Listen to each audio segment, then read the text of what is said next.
প্রিয় দর্শক, আপনি কি কখনো এমন বিপদে পড়েছেন যেখানে বাঁচার আর কোনো উপায় নেই? চারদিকে শুধু অন্ধকার আর মৃত্যু নিশ্চিত? আজকের এই সত্য ঘটনাটি শুনলে আপনার গায়ের লোম দাঁড়িয়ে যাবে।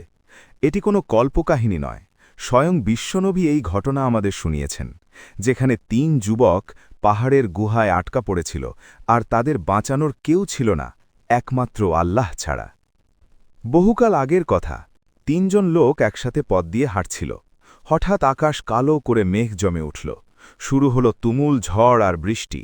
বৃষ্টি থেকে বাঁচতে তারা দৌড়ে গিয়ে আশ্রয় নিল পাহাড়ের এক গুহায়।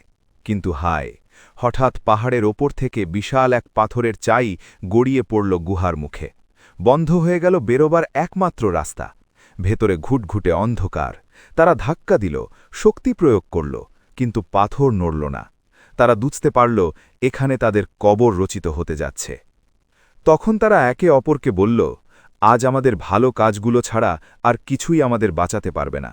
এসো, আমরা আল্লাহর কাছে আমাদের জীবনের শ্রেষ্ঠ ভালো কাজটির কথা বলে দোয়া করি। প্রথম ব্যক্তি কান্না জড়িত কণ্ঠে বলল, হে আল্লাহ, আমার বৃদ্ধ মা বাবা ছিলেন। আমি প্রতিদিন ছাগল চড়াতাম, রাতে ফিরে দুধ দহন করে সবার আগে আমার মা বাবাকে পান করাতাম, তারপর আমার স্ত্রী সন্তানদের দিতাম। একদিন বাড়ি ফিরতে আমার অনেক রাত হয়ে গেল। এসে দেখি মা বাবা ঘুরিয়ে পড়েছেন।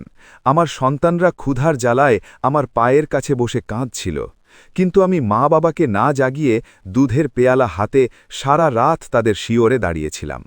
হে আল্লাহ, এই কাজ যদি আমি শুধুমাত্র তোমাকে খুশি করার জন্য করে থাকি, তবে এই পাথরটি একটু সরিয়ে দাও।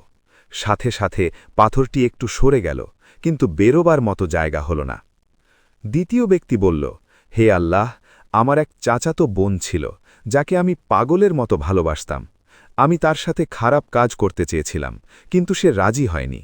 একবার অভাবের তাড়নায় সে আমার কাছে সাহায্য চাইতে এলো। আমি তাকে অনেক স্বর্ণমুদ্রা দিলাম, কিন্তু শর্ত দিলাম তাকে আমার কাছে আসতে হবে। সে বাধ্য হয়ে রাজি হল, কিন্তু যখন আমি তার কাছে গেলাম, সে কেঁদে বলল, হে আল্লাহর বান্দা, আল্লাহকে ভয় করো, অন্যায়ভাবে আমার সতীত্ব নষ্ট করো না। আমি সাথে সাথে ভয়ে কেঁপে উঠলাম। আমি তাকে ছেড়ে দিলাম এবং সেই স্বর্ণ মুদ্রাও ফেরত নিলাম না।